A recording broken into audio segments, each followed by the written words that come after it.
journey through the stories that define the artists playing Bonnaroo. Who are they? What are they? What will you see? The what? Which bands? This year, that matter. Yay. With Brad Steiner and Barry Corder. Tool, Miley, Bass Nectar. The 1975, Run the Jewels. Glass Animals, Young the Giant, Megan Thee Stallion, Tipper, Brittany Howard, Primus, Dashboard Confessional, Big Wild, Lynn and Stella, Pigeons Playing Ping Pong, Turquoise, Still Woozy, Tones and I, Mark Rebellet, Yola, Lucci, on and on and on. Plus Barry, plus Taco. None of which we are seeing today on the What Podcast, the Friday edition of the virtual Bonnaroo experience. Welcome to the What Podcast, virtually at Camp Nutbutter with Lord Taco, Barry Corder. I'm Brad Steiner, podcast for Bonnaroovians by Bonnaroovians. So, happy Roo. Can we say why we're doing this? Because I think Sure. you guys felt it, right? I mean, if you'd have said to me Monday, hey, it's Bonnaroo week, Yeah. I'd have been, yeah, right. I had no anticipation of waking up yesterday and spending literally all day talking with you guys about Bonnaroo and wishing. I mean, I watched a 2-hour Radiohead set from 2006 Man. while I was working. Look, it hit me so hard yesterday morning. Yeah. Realizing that it would have been the first morning at the farm, that sucked so bad. And, you know, the normal feelings aside, the weather is really what got me. The weather is perfect literally everywhere on the East Coast. Everywhere.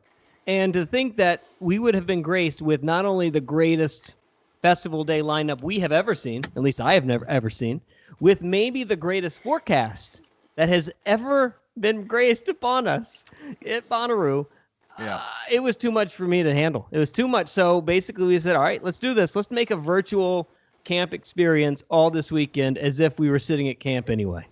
I was on the phone a little while ago with our campmate Brian, who's head. Yeah, he's right over behind your us. left shoulder right now, which I don't know what he's doing, but he is He's a good-looking man. That's You a know, good-looking man. he's very sweaty. That's a funny story, but he said the same thing. He said, "I wish it was pouring. I wish it was raining so hard right now." Yeah. It's not. It's gorgeous, but It's not as perfect. Well, but I don't know point about you. being, we spent half a day or longer yesterday. The bunch of us just back and forth and back and forth. Barry, is your shoulder okay? It's the one I cut part of it out. Okay. Just checking on you. I didn't just making sure. Just better work.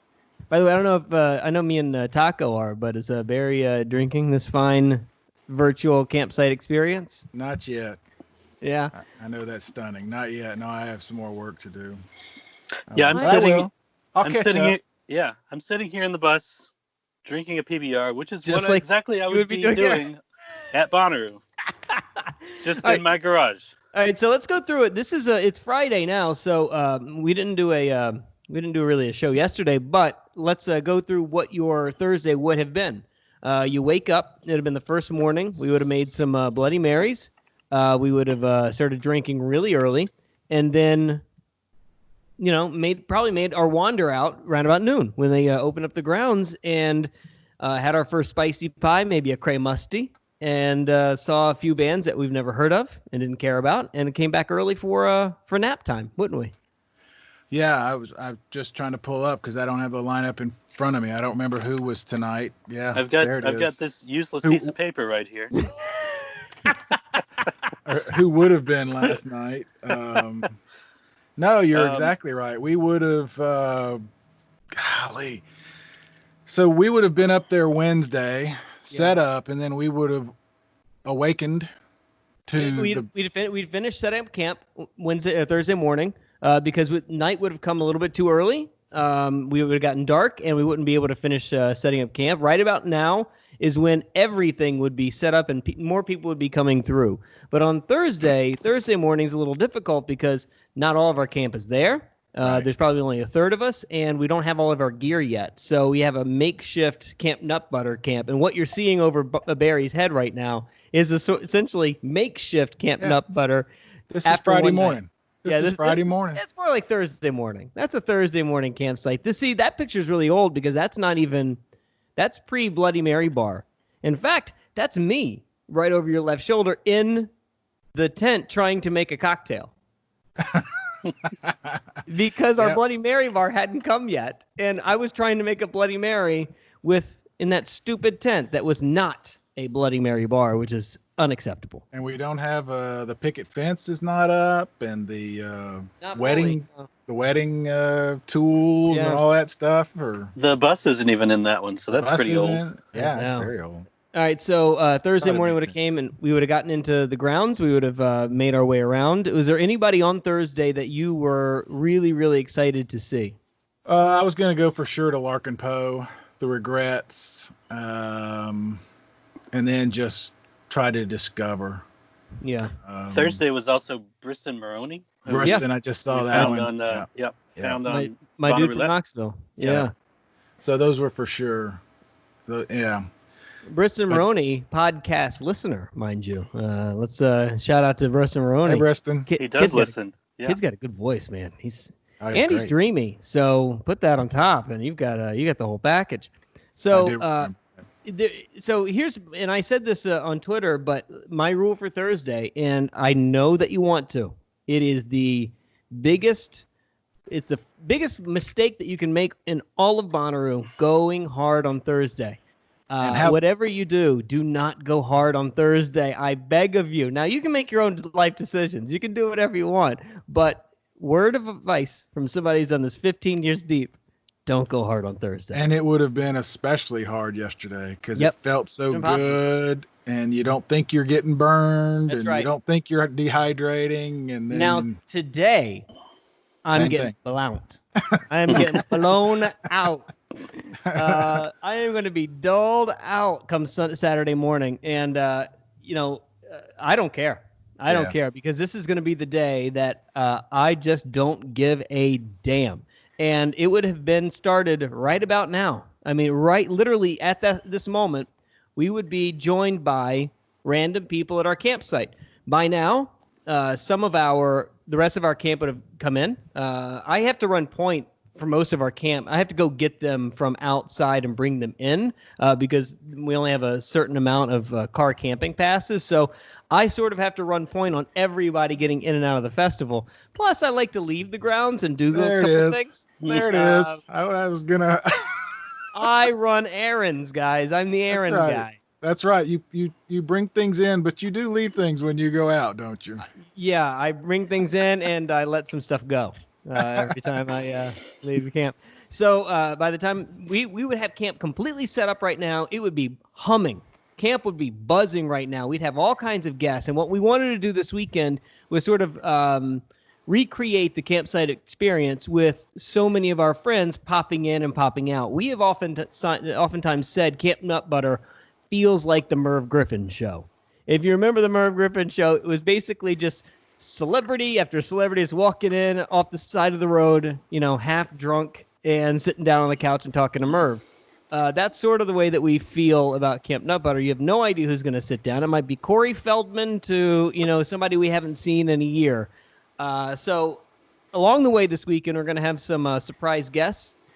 If you've been listening to the show, you can probably guess who those surprise guests will be because it's not going to be anybody new. And then hopefully we can put a bow on it and wrap it all up come Sunday with our entire camp on a virtual call, and you'll get to meet some of the people that we talk about on this show in real life. Hopefully we get as many of them as possible. If you haven't tired of Brian Stone's butt at this point, you'll get to see more of it come Sunday. But today, it's very exciting. We're getting joined by one of our all-time favorite guests on the podcast. Absolutely. And again, just to point out, this was not a plan until yesterday afternoon because of all of us back and forth and how much we missed it. And I think how much we were all surprised by the constant back and forth. this came out of that idea. I think, like I said, 2 days ago, you and I were thinking, whatever. Yeah. You know, we'll just I do miss it. honestly, the way that I operate life is if I can't have it, it's out of sight, out of mind. Yeah. I want nothing to do I with think it. about it. Yeah, And I'm not even going to engage with it. I don't think this is about, I don't want to spend all weekend playing the what ifs, and whining. I think it was just, we miss it and it means some. This is how you and I are different because I want to whine like a baby. Well, I think it just meant so much that some of the people that are going to be guests felt the same.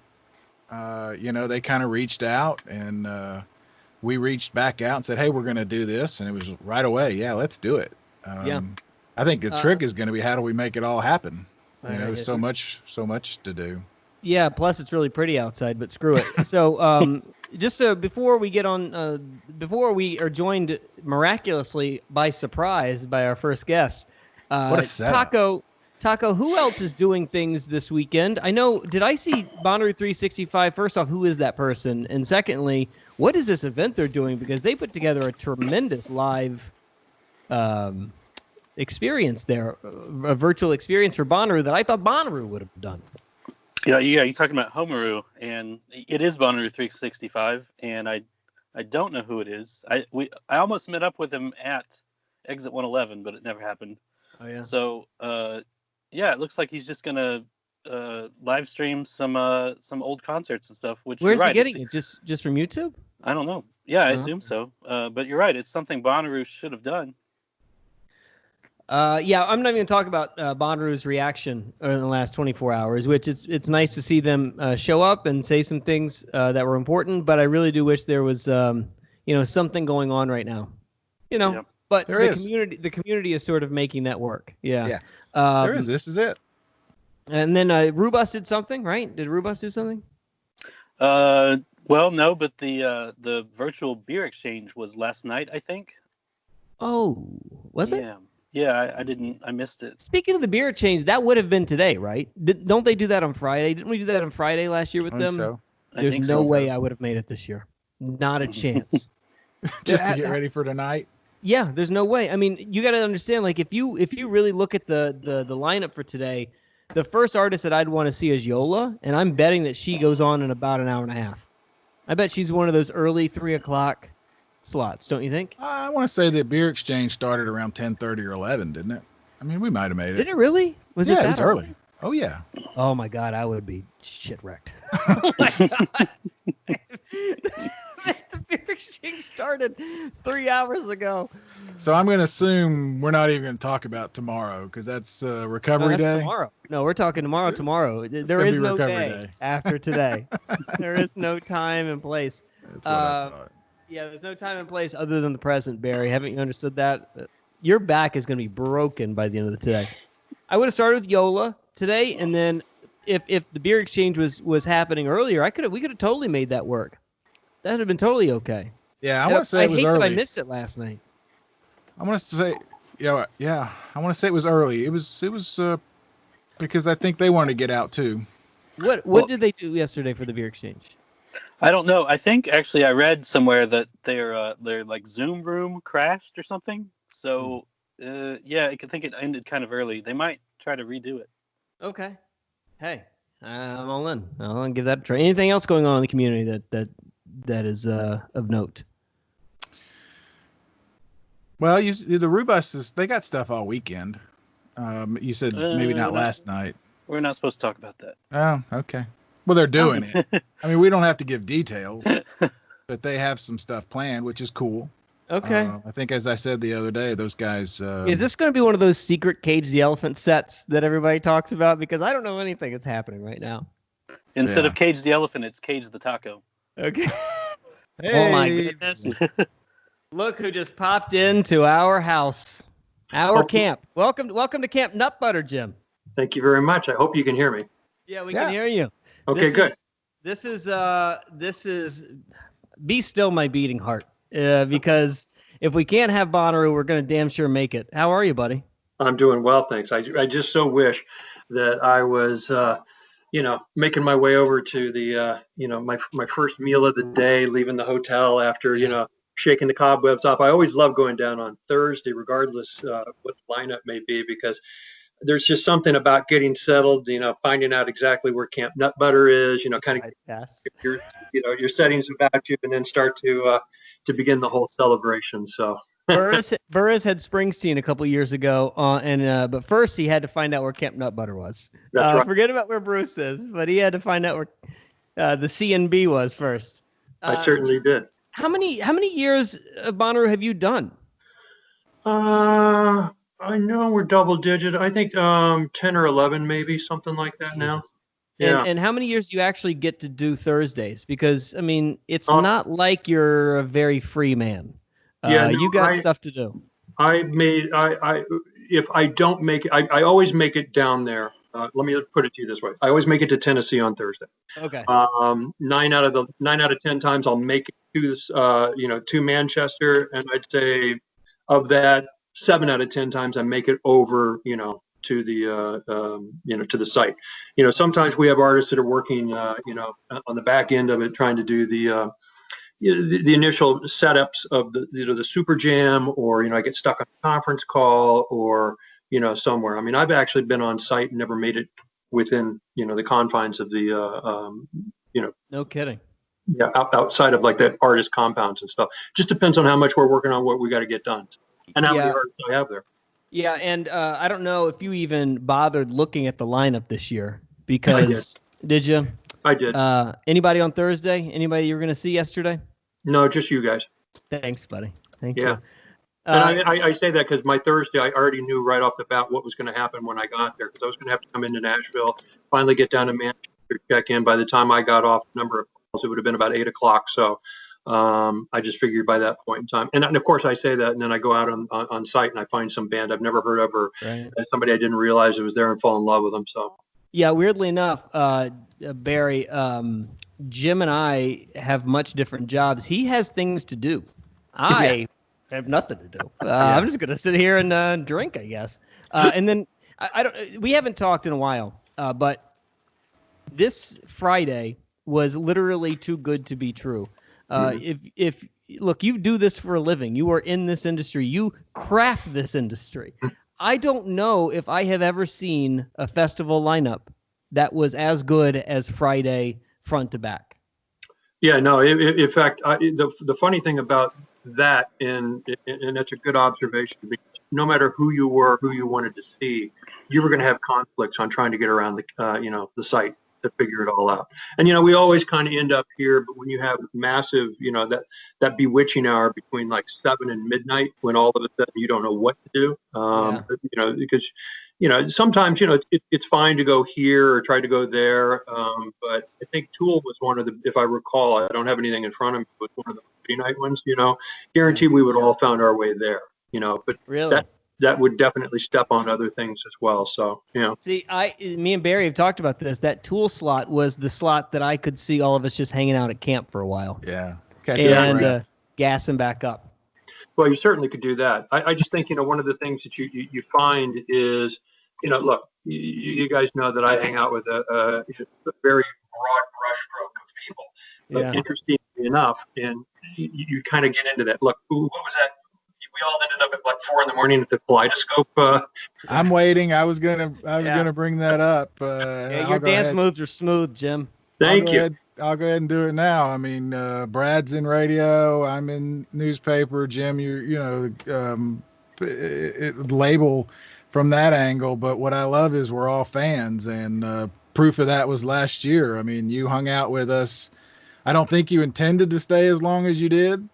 No. Early evening, and then at 4 in the morning. His specific quote was, "I am not going to see blank." Gucci Mane.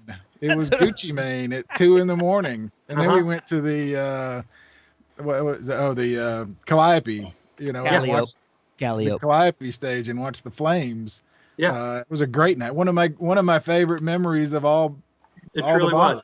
In fact, it's funny because that kind of we talked about this the last time I was on the show, what Rue does to you, you don't have to call it High Five Friday. People are high-fiving, by the time they get there on Thursday until the time they leave on Monday. And, to be able to sit at Camp Nutbutter is one thing, but everybody, and we all got up and left. and we made it over and to Gucci Mane, and then ultimately making it over to a dance party, at 4:00 in the morning. Moonshine might have had something to do with that. And Just a bit. I mean Just that a disc bit. in the air that was illuminating, not Better than Soul Shine. Hey, so I think Jim's in an interesting spot because and just so that you can get it, so we can get this right, because I don't want to get this incorrect. Your actual title for Columbia Records. I'm Senior Vice President of Promotion Operation. Okay, so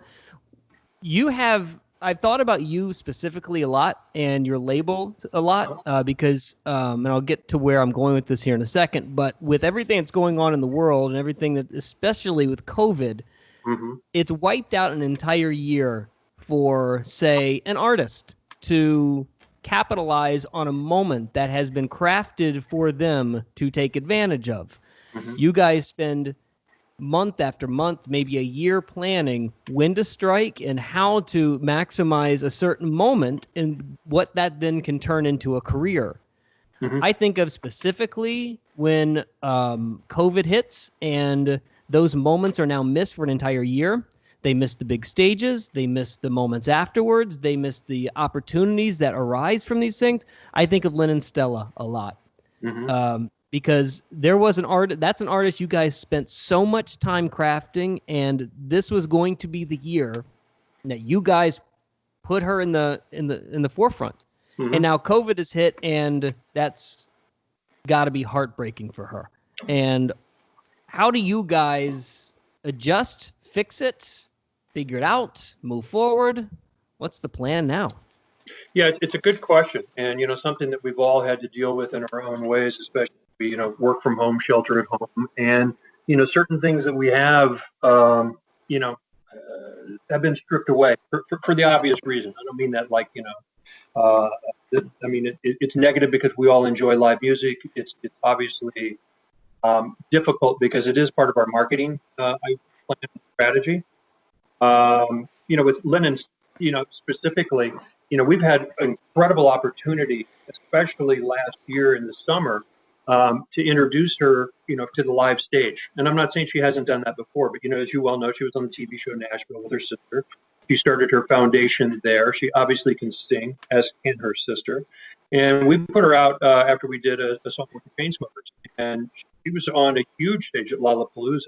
Yeah. And then she went out with the Chainsmokers, and then she was ready to do her own thing, and obviously was going to be there at Bonnaroo. But with that being said, I'm the kind of glass half full kind of guy, the silver lining. I believe that when there's an opportunity to close this down, it opens up another area. So it's enabling her to work her craft, to work on, her socials and some of the other areas that, if you're on the road doing these things, you can't really concentrate on doing so. So when they're sitting there writing and, this trying time of year, not just because of COVID, but, with everything that's gone on, through the Black Lives Matters and all the various other things that are going on in the world as well, I just believe, or at least in my heart of hearts, I believe that, where opportunity is going to rise to be able to write, to be able to spend time, to be able to go back and catch things. Now, we're still putting music out, and we're still signing artists. I mean, we signed a woman by the name of Natalie Taylor who lives in Nashville, and we found out about her. She had a song that was out about 5 years ago. Somebody picked it up on TikTok and started to play around with it with some videos and stuff like that. It caught our attention. We got a hold of her via Zoom, signed her via Zoom, no kidding, and have now started to promote her and did some artist industry type of, playbacks and stuff like that. About 40, 45 people at a time. We kind of divided it up East, Midwest, West, and tried to introduce her that way. And as we sit today, literally about 8 weeks after signing, we're sitting at number 40 to be debuted at number 40 on the Adult Top 40 airplay chart, the media-based airplay chart. So there are opportunities like that and things that we're exploring and trying to move forward. Again, it's just one piece that we've taken out of it, and hopefully we can get back into that, I guess, by 2021. As part of that, Jim, I hadn't really thought about it, but it's an interesting question. Do you, with somebody, some of the artists that, as Brad said, you were going to roll out, do you hit a pause button and just mothball it, thinking 6 months, a year, you hit reset and start, or does it have to start all over? And as part of that, I'm wondering, I mean, this thing is so obviously worldwide. Does the content now have to change? I mean, if, they had a lighthearted whatever album planned, does it now need to come out and be more serious minded or not serious minded? Is that any part of the discussion? It's funny you bring that up. Yeah, there's been a couple of discussions. The first part of that is it's a case by case basis what you need to put pause on. We held up the Dixie Chicks release because we had certain components built into a marketing and promotion plan that was going to further the awareness of this band that's been away for a while. Not just being able to put a song out on radio or the DSPs, the digital service providers, Spotify's, Apple's, etc. That's all part of it and can be done without some of the things that we wanted to do. But we wanted to announce a tour, and we wanted to do other things that, when I overuse an expression called poke the bear. At what point in time, or if you want to talk about it, anybody that's a trout fisherman, but the trout is a very smart, somewhat lazy, and I don't mean that lazy like they don't do things. They don't want to expend energy, to feed. So they sit in the lane. So you got to get in that lane. So how do you get in the Dixie Chicks lane? How do you poke that bear that might have walked away from them years, decade plus ago, and get them back? Well, part of that is the live music scene. If you can't find it there, then you got to go other places. Some people, radio is still extremely important to them. We're the digital service providers, listening to streaming services may or may not be. So we, in that particular case, pushed that back. And we have a couple of other heritage type of artists that we've done that with. The newer artists that live in a different space and that we have used, and we start to watch the various metrics that come out of it, whether it is a Spotify, something that's coming off of the digital era, it just really depends on how quickly that can go. But to your point, Barry, about, sad versus happy versus sad, real versus what have you, I think we've seen through the test of time, some of the best songwriters will talk about, what things, how things affect them. And whether that's culturally, whether that's, could that be COVID related? Could that be, Black Lives Matter? Could that be, who knows? Maybe being sequestered and working from home and becoming one with themselves, or understanding what these four walls mean, etc. So we have held a couple of releases back because we felt that they were a little controversial for the time, and just for sensitivity. And for the most part, we haven't policed that ourselves. For the most part, it's our artists and how they do. Yeah. It's remarkable. A year ago, we were, in the midst of Lizzo taking over the world. Mm-hmm. What if Good as Hell tried to be released today? It wouldn't work. It wouldn't work. It would go right over somebody's head. They would turn it off immediately. It goes to show you, right place, right time has so much to do with this. Yeah. And no matter how good the plan is, sometimes, the world's got a different, it's beyond different control strategy for you. I just wondered. I just was add to that the idea of fatigue. I mean, that's an overused phrase right now, but because this is happening to all of us, I think the really good artists are going to have to stand out, and they will, as they always do. But just it's going to be interesting to see what comes out of it, and at what point people want to just move on. If they do. Yeah, I mean, it's funny. I think we've watched how artists have conceived their notions and started to record. It doesn't surprise me with some of the newer and younger artists that have grown up in a different world, right? They're not playing in their garage. They're writing on their computers and they're sitting in their hotel room or in the back of a van or whatever the case may be. I'm interested to see, with people being confined at home, what type of reach out, type of collaboration can come up. Because I think it's at some particular point in time, you don't want to just sit here in your own four walls. You want to start to reach out to what other people are doing and do these various collaborations. You had Lennon Stella this year. You had Leon Bridges this year. Who else did you have on the lineup? Do you remember? I don't. Honest to God, I don't. I had it all written down, and I got to the month of June and whited out the entire month. Do you think that they're both candidates to come back next year, or has the time moved? No, I think it is. I mean, first and foremost, Leon, I think, is absolutely phenomenal. We just put a song out by him on Monday, a new song.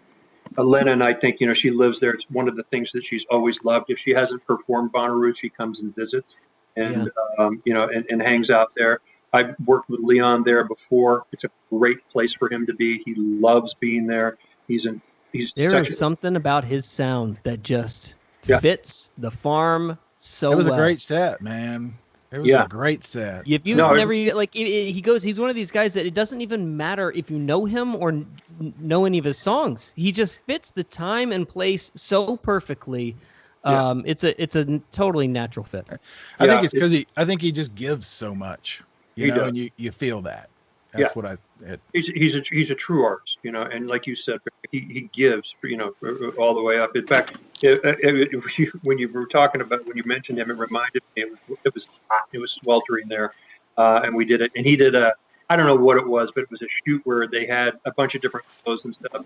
And here's the kind of character this guy had: some shoes, some like wingtip shoes. They were about 2 sizes too small. He could barely get his feet in them, but he got him in there and kind of gingerly made it over to the photo shoot. But that's the kind of guy he was. I'm like, we could get you some other shoes. And he's like, no, this is what they want me to wear. This is what I'll do. It's got to look good. In what he'll do. But I will say there is one artist that we signed, and he's going to play on Sunday, that I've never seen live, and I cannot wait. I mean, I've been with the guy a bunch of times, and I love his music and stuff like that. Orville Peck. And I was dying to see that on Sunday. What a weird guy, huh? I love that. What a weird dude. I didn't know that Orville was yours. Interesting. So what do you, if you want to see him, what do you think this is all going to come back? I've gotten some hints, at least locally, that some local promoters want to do some events in the fourth quarter. I know of a major city in the South who wants to do 3, if not more, in the fourth quarter. Are you seeing or hearing anything that would lead you to believe that 2020 is not completely off? No, not yet. Meaning either way, I have no idea. I've been very thoughtful and obviously fearful of some of the news releases that I see, like with some of our brethren at Live Nation and AEG. I know AEG this week announced, further layoffs and furloughs and stuff. That doesn't fit well for what we're going to see through the rest of this calendar year. I just know that when we have artists, especially on the sides of the stage and the importance of the stage of Bonnaroo, that these aren't one-off type performances and stuff. I'm not saying that you have to go out on tour and end there or start there and end somewhere else. My point being is for an artist to be able to go out and get ready to play for a show like at Bonnaroo for an audience like that takes a minute. And, I've seen like, Dave Matthews Band and a number of other bands like that had big tours. Harry Styles, one of our artists, they literally picked, packed, and moved 2020 to 2021. And it's just, kind of how it is. And some of that interesting. It's not the exact same dates or the exact same what have you. I believe if I read the note correctly, like the Harry Styles tour will be just a little later than what it was slotted to be here, because we were going to start it here at the end of the month. Yeah.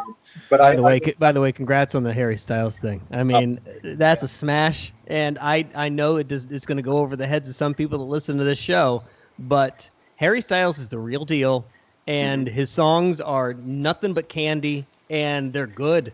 They're really, really good, and he is one of those crossover pop artists that I can see at Bonnaroo one day. It makes total sense. Yeah, no, I agree with that. I saw him at the Forum here when we did the album release in December, and I could not believe the power of that band. And I think what it is. It's one of those things that where you find a couple of the other guys who came out of that show.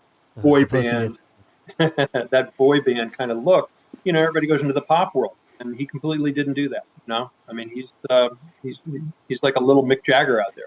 Yeah, just watch. I mean, if there, well, that's a good question, and I know you got to go, but is there somebody like him that you can see throw in a Bonnaroo next year that it wasn't on their schedule before?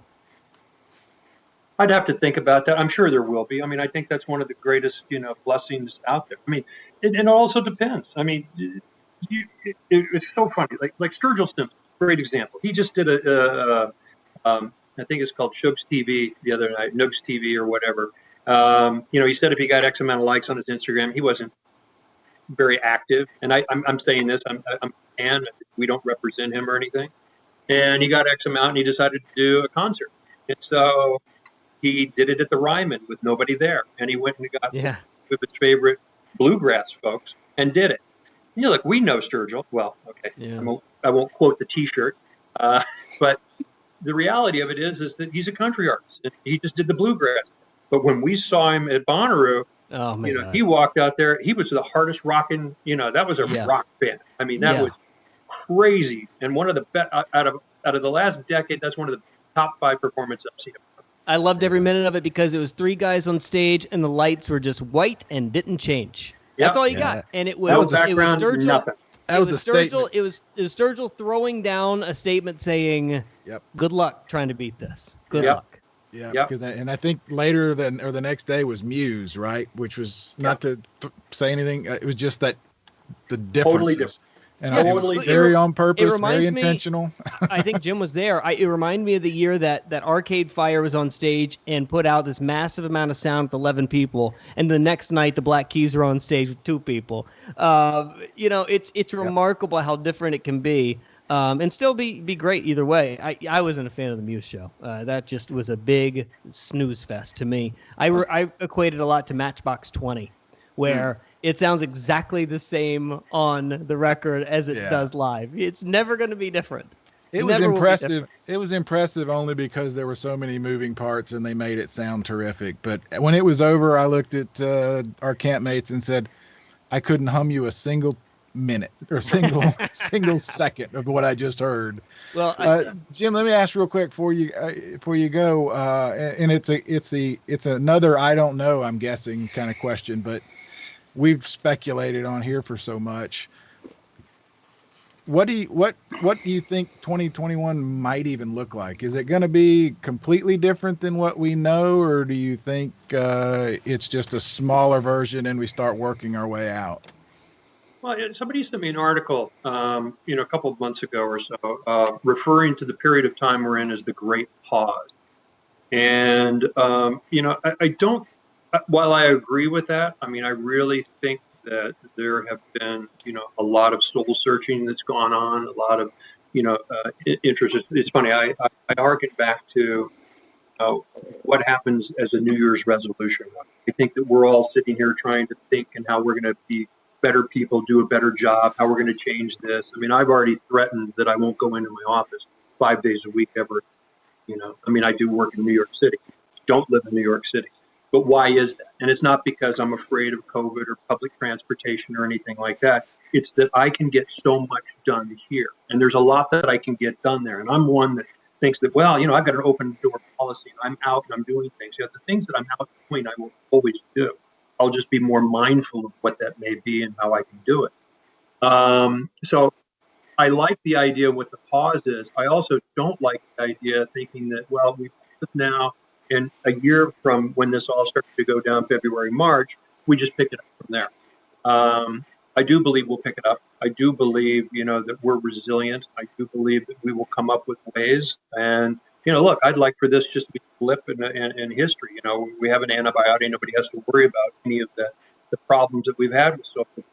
I like to shake hands. I like a high five. I like to hug Barry, especially at 4 a.m, leaving base neck. Those types of things. No, but I think, there's a certain thing, 30 years ago, Faith Popcorn wrote a book called The Popcorn Effect. And it was really about cocooning and people not needing that natural type of thing. And you read it like, and have we gone that way? Sure, we can order anything off Amazon. You can you don't even have to worry about Amazon anymore. You can get it from anybody or a pickup. So you don't have to go out and see anybody, hence that cocooning effect. But that's really not what our social makeup is about. We do have that need to have, and us who are associated through the fraternity of music, we need it even more. So that's where, us being able to get out and see shows and to be able to experience things the way we used to, I do find that's going to come back. Now, it won't be like a light switch. You won't turn it on and all of a sudden you're at 100,000 watts. You're going to take them in. But I think it's going to be fine. I really, really do. And I'm like, again, I started by saying I'm the ultimate optimist. So let's hope that glass is half full. Well, optimistically, we're going to, see you soon, but definitely in about 360 days, I hope. So. Oh yeah, no doubt about it. But The path to Camp Nutbutter is well worn by the steps of Jim Burruss. Well, thank you very much. It's funny. Last night when we were sitting there going through it, I don't know what it was last night, but it was in the air, and everybody started sending text messages and pictures and what have you. And Barry, I know you had your Bonnaroo shirt. I did. Today I'm wearing my Grimies T-shirt from Nashville. So I'm always got the mindset. But somebody sent me a picture on the side of it of you and I holding those Bonnaroo pots. Skillets. The skillets. Yeah, the skillets is great. So love that kind of stuff. So, and then we had some bunch of other pictures, and it was really funny because at the beginning of the week, I kind of got really excited because somewhere along the line, Facebook will always tell you what you did sometime, 3 years, 5 years ago or so. And I got a couple of my Bonnaroo, reminders. Yeah. I got a reminder of the day that I saw Bono's deal. I just looked up and his deal was sitting right there above me, and I got a picture of it right there. Hey, Bono's deal. Jim always Burruss, got to bring it down, Brad. Always got to bring things down. I love you to death, and I miss you like crazy, and I hate that we're not on the farm together this year, but soon enough. Thank you. I'm sure. I appreciate it, Russ. Good seeing you. Sorry we didn't get to back and forth, but we'll do that in person. Brad, absolutely. I love you. Barry, you as well, my friends. And by the way, I want to point out, Barry, that picture in the background of the camp is not from last year. No, it is not. In fact, I would go so far as to say that's about 6 years old. Pretty old. We were trying to figure it out. And you might be exactly right about that because that very tent might still be at Bonnaroo. It lasted one weekend, and it sliced open one of our guys' hands, and he said, "Screw it," and threw it on the ground, and it never came back. Yeah. I'm going through pictures, Jim, so that's just one I found. And it's early in the week, so, we're going with that one. It's a very young Camp Nutbutter. Okay. The other one was cropped funny, and it was obscene the way Yeah. Understood. Yeah, if you know, you know. If you You know, know, you know. I got it. JB, Guys, I'll talk to you Thanks soon. for having me. Always a You got it, Can't pleasure. wait to see you again. Thank you. You bet. See Talk soon. Yep. See you. We got it. The Patreon list. You want to go through some Patreons and thank them for their amazing support in a very, very weird time. Yeah, and we have some stuff headed your way, guys. So we're working because on we got the shirts done. The shirts We are got ready. and coming. shirts. Yeah, Just in you time for guys Bonnaroo. They're ready. expecting some gifts coming your way. Aaron Carlson, Bill, David Grimes, Frank Swanson. How do you think it's Swanson or Swanson? I'm I'm gonna say not Swanson. going with Swanson. I don't think so. Of either. all the questions you could ask, I was not I going to mean, expect I'm you to sensitive. clarify Swanson. Look, with a name like Quarter, I'm sensitive to people getting it wrong. So Gotcha. Frank Swanson, Liesl Condor, Phil Hanley, Timothy Proctor, Chloe Hannon, Dan Sweeney, Dustin Gehrig, Haley, Mary T, Melanie, and Jesse Feldman, Mitchell Stafford, Musical Antlers, Parker Reed, Skylar Torrey. Also Chelsea Davis, Evan Brown, Gordon Silver, Jason Hazelbaker, Joshua Herndon, Lauren Edholm, Linda Doles, Lucy Young, Nick Yeatman, Ross McNamara, Ryan Mathewson, Sean McCarthy, Tyrone Baskett, William Richards, Clay Wilhoit, Andrew McBride, Catherine Recia. We got a bunch of names, guys. We're gonna This do a is show awesome. where we're gonna do a show one day where it's just Barry asking how to pronounce regular names. How do you pronounce Bill? Is it Bill or is it Bile? David Solano, Jacob Marty, Justin Nigro, Meredith Rittman, Brooks Tussey, Daniel and Charla Horton, David Henson, Ella, Phil Nye, Sean McCain, and our newer group, Benjamin Wells, Karen Sheets, Stephanie Ramirez. Can't read my own writing. Romero, Sweet, and sultry DK. sound. Sweet, sultry, velvety sounds of Barry Quarter's vocals. I know. All right, more guests coming up. Who knows who's going to stop by virtual Camp Nutbutter throughout the weekend. Until then, love you. Bye.